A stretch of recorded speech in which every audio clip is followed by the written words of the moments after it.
So when is it time to retire from competition? And this looks very different for a pro-am dancer versus an amateur couple versus a professional couple. And I'm going to break that down for you today. So here's a story for you. After Blackpool, I was attending a conference, a pro conference for ballroom dancers. It was hosted by the British Dance Council. And at the dinner table that night, and I was at the table sharing a round table with many national champions and a couple world finalists. And one of the currently competing world finalists was pretty condescending towards a couple who was also at the table who were national champions who had just retired that year. He said something just very, in my opinion, condescending, disrespectful. Like, well, why are you throwing in the towel? Are you just quitting? Are you, finished? As in, are you through improving? Are you no longer capable of getting better? And their response was really profound to me because I had just turned pro myself. They said, what is the point? We have already won multinational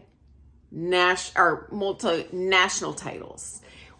If we continue, we're not going to win the worlds. We're just going to continue spending money and never making that money back.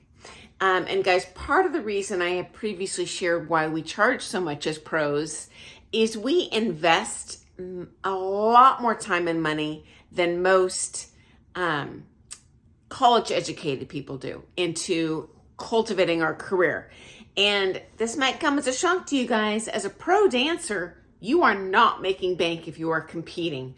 You are not saving a dime. You have to invest every cent into your own education and all those comps. And politically, there's several international comps you have to do a year or you won't be taken seriously. And guys, that is expensive. And as a pro, you don't earn your money competing, even competing successfully.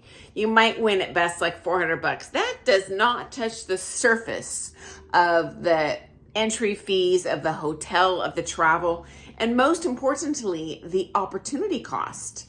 Because as a pro, even if you're charging, a good wage for your time, you can't work when you are out of town competing. So that's not only lost income, that is money out of your pocket, guys.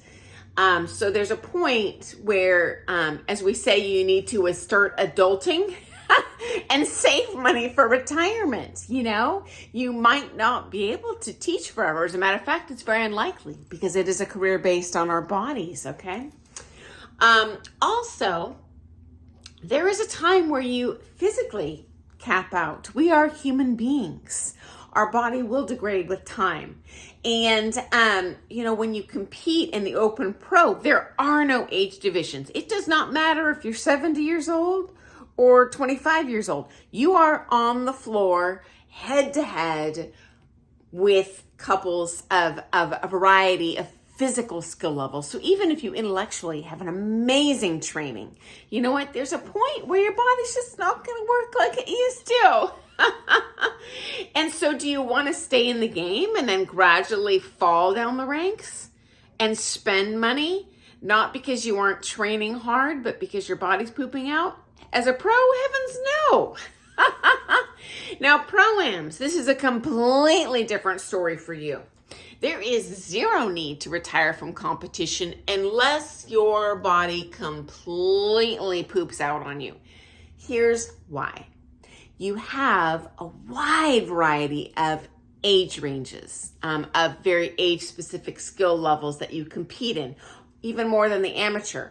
So you are on the floor against people with a commensurate physical ability, okay? And so you can compete beautifully and not compete at that pro championship level, but you know what? It's going to be more fair and you will continue to see progress when you enter at the appropriate age level. Okay. So it's apples and apples. Okay, guys, when you're competing pro-am. If you're 60, hey, enter a category where you'd be on the floor with other 60-year-olds. Fantastic. So as Martha Graham said, a dancer, more than any other human being, dies 2 deaths. The first is the physical. When the powerfully trained body no longer responds as you wish. And guys, this happens to all of us, okay? And don't worry, when you're on the floor and the judges are looking at you, respect to those very senior dancers. You know, I had a student who was in his 90s that hit it hard. And I can tell you, looking at that floor now, there is nothing but respect for those people, okay? Now for amateur couples, guys, this is yet another story. And this varies per couple. Is your goal to compete amateur for the rest of your life? Is your goal to win a national or world title? Or is your goal to turn pro? And these will look like very different things when retiring. Okay. So, I have unfortunately seen some amateur couples stay amateur well into their 30s, not making a dime, not even starting to cultivate a clientele, let alone save money for retirement or future health care. When you're in the United States, if you're self-employed, you better be saving up money now. And so anyway, there is a point where you age out. Number 2, and especially as an amateur, because I'm talking more about the adult A. Usually the adult B amateurs don't ever turn pro. At that point, the ship has sailed. They're too old, honestly, to embark on a fresh career. And they probably didn't get to that championship level by their family supporting them. Say if they're a 40-year-old couple, you know, they probably have a really good paying career, and hey, ride that pony. It's a winning pony. And at that point, hey, compete in the adult B and slay it.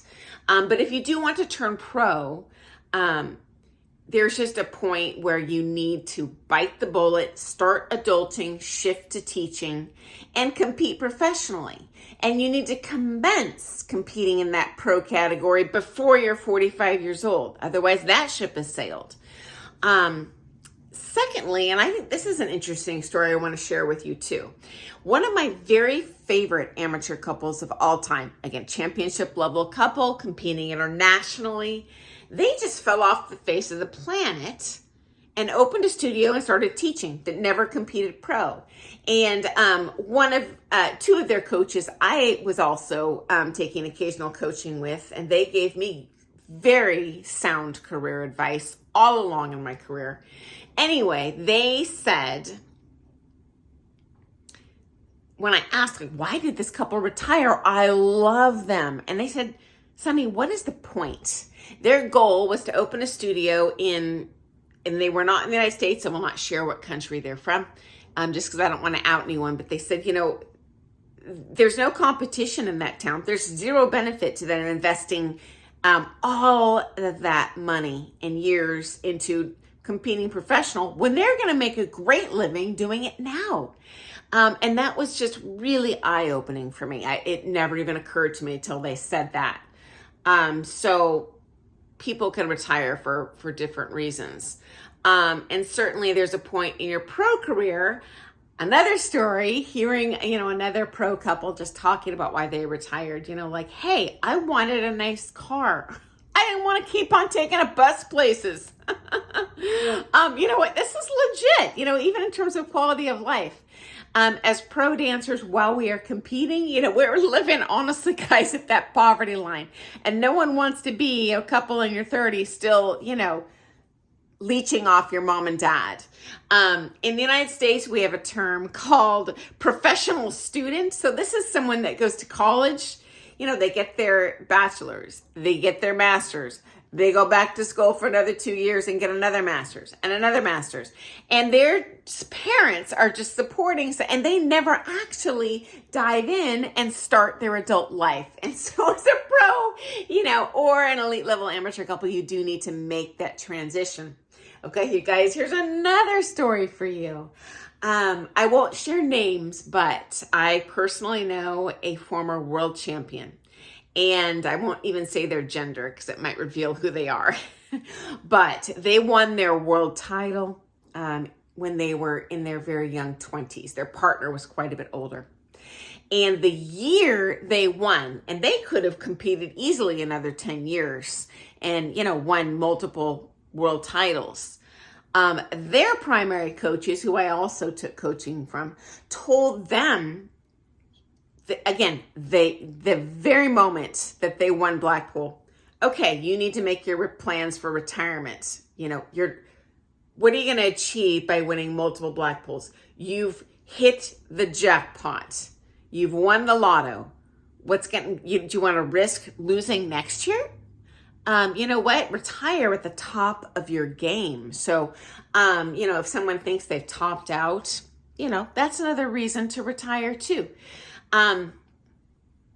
So I hope that's been interesting, guys. And if you're considering retiring, someone who's retired from competition, what the circumstances were surrounding that, whether that be they ran out of money, their body pooped out on them, they just felt like they got their maximum potential. I would be super interested to hear your story because we are a worldwide community of ballroom dancers here, and we all share similar life experiences.